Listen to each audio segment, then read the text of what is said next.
Kita mo na kita ang TMX 125 eh. So yung pila yan 3,000 kilometers.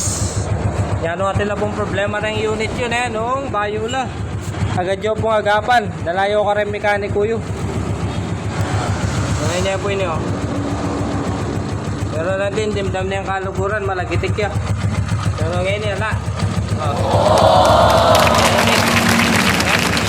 Pakakapitangin ang bayong black. So yung bigay problema na po yun yan.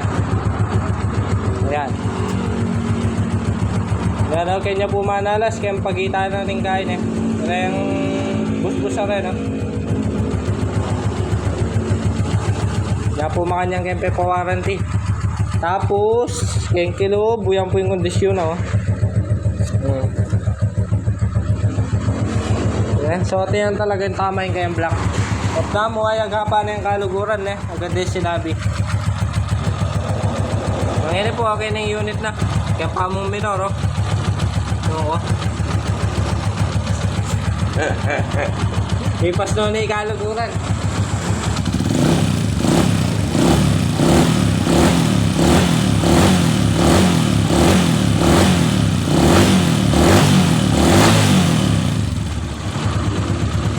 Ayos! So tapos na pasyal naman po yung yata ang video. Pero follow naman na yung Mechanic Japan.